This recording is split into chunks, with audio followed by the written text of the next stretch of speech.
Hello, friends. Welcome to this special little mini episode of the Women's Bodies podcast. And today I'm going to talk about vitamin A toxicity and eating liver. So, I have had Mother's Best Liver Pills, my small microbrewery of beef liver supplements, for about 12 years now. And during that time, I have probably talked with somewhere between 100 to 200 at least women personally about the issue of vitamin A toxicity and eating liver because it is very prevalent. It's a conversation that doctors have with women a lot. It's a conversation that I believe nutritionists also have with women. It is a piece of misinformation and a myth that is really, I would say it's almost like embedded into modern Western pregnancy care at this point. Now, 12 years ago when I started this business, I actually thought that this situation was probably going to improve. But unfortunately, I think it's actually only gotten worse with AI and just the absolute prevalence of everybody turning to the internet for their medical information, which I have total compassion for, and I personally do it as well sometimes. The myth that liver can cause birth defects, it's very hard to get away from. However, it's not true. And so I'm going to present a couple facts here. So, first of all, where did this myth start? This myth started in the 60s. Now, in between the 20s and the 60s, if you're familiar at all with the history of Western medicine, that was a real exciting time for Western medicine about researching with vitamins. Vitamins had been discovered, and there was a lot of hope and excitement that vitamins were going to be very curative for various health conditions.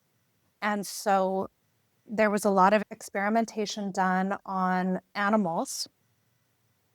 And of course, Western medicine being what it is, they took this really, really far.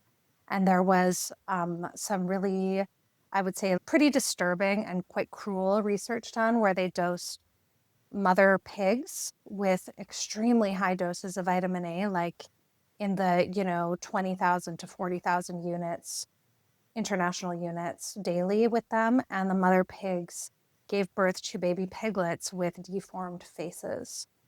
Just as an aside, I hate that Western medicine does these kind of medical experiments on animals. I'm just such an animal lover. I think it's incredibly cruel, and I don't think they should be allowed. I don't really actually think there's a medical value to these kind of studies. I don't think they're necessary.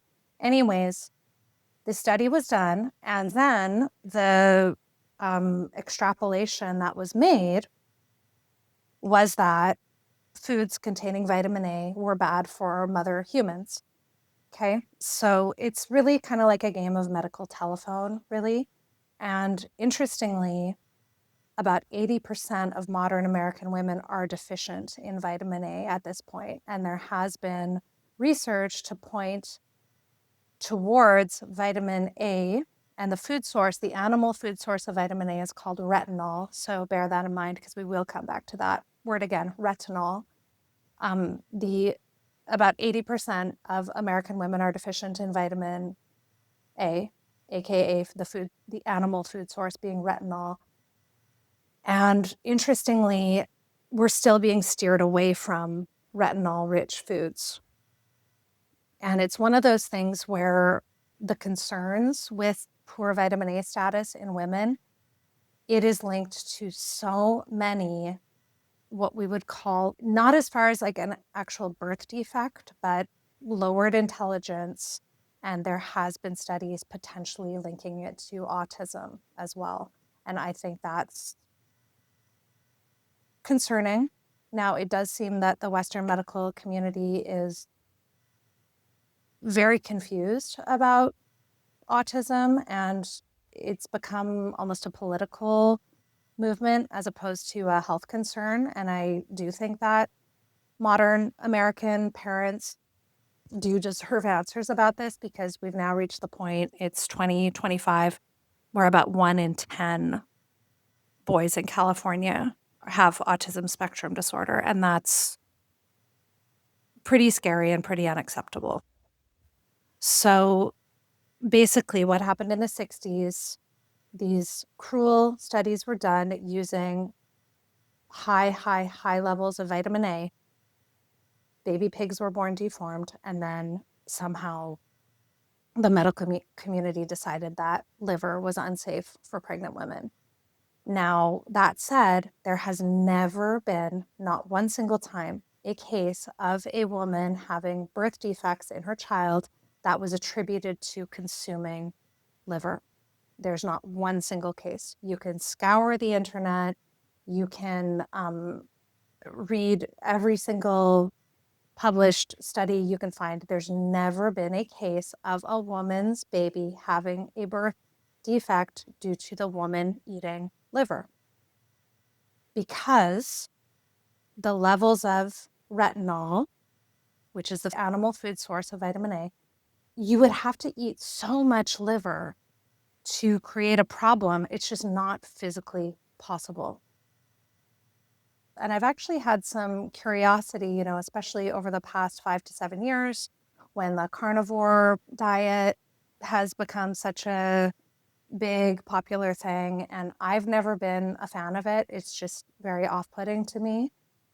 But I was actually kind of intrigued. I'm like, I wonder if some people are actually going to give themselves hypervitaminosis A from eating like mass quantities of beef liver while they were in some carnivore craze, right? And which to me, the carnivore craze is like just the opposite of the vegan craze. It's like the pendulum just swang way too far when really what we should actually be doing is just eating more like normal, like not processed foods, like natural, whole, normal foods. Anyways, there still hasn't been any documented cases of hypervitaminosis A due to consuming liver because it's just not physically possible. I actually DM'd with a couple doctors about this subject, very cool doctors who are also versed in nutrition, and they said they've never seen a patient with it, and it's not reflected in the medical literature. So anyways, this myth that beef liver is going to harm your child, it's very pervasive. I don't know if we're ever going to get away from it, but I'll always be here to say that actually beef liver is probably really, really good for your child. I believe it is. It makes a huge difference to a healthy pregnancy and having a healthy, calm, happy baby, and also makes a really big difference in your recovery after giving birth, because that's really important too. Pregnancy isn't just about the baby, it's also about the mom, because if you emerge from pregnancy absolutely wrecked, that's not a very good start to motherhood. So now I'm going to get into my basic recommendations for a healthy pregnancy. These recommendations are not rocket science. They are very old fashioned. They're very evidence based. Okay. So, number one, 100 to 150 grams of meat based protein every day. If you're not used to doing this, you want to start as soon as possible. So 100 to 150 grams per day. So that works out to something like somewhere between a 3 to 5 ounce serving of meat 3 times a day. It's not rocket science. It's going to help build your baby, because while you're building a baby, you're basically a bodybuilder. You're literally a bodybuilder. And it's also going to help your body have enough nutrient storages to produce breast milk. 100 to 150 grams of meat-based protein a day. Walking during pregnancy, very evidence-based for your health, for your baby's health. So somewhere from 6,000 to 10,000 steps a day, depending on your activity level. If you were sedentary before your pregnancy, you can probably build up to 6,000 steps slowly. 2,000 steps is the average of a sedentary person who's just kind of moving about their home. So you could probably build up to 6,000 steps safely. If you're already active, maybe you're already at 7.5, 8, 9, 10, maybe more. So no matter what, walking, it's just going to move your lymph. It's going to get you breathing a lot of healthy, fresh air as much as possible. You want to walk outdoors. If it needs to be on a treadmill, okay, but that's, let's not let the perfect be the enemy of the good, but outdoors is better. Just get a lot of blood circulation going, because when you give birth, giving birth, it's like playing a football game. So you want to be in shape for that because the amount of blood circulation, deep breathing, and like visceral muscle activity that's going to happen during birth, it's very intense, and you want to be in good body condition. Now, this is a term that I bring from my farming experience, body condition.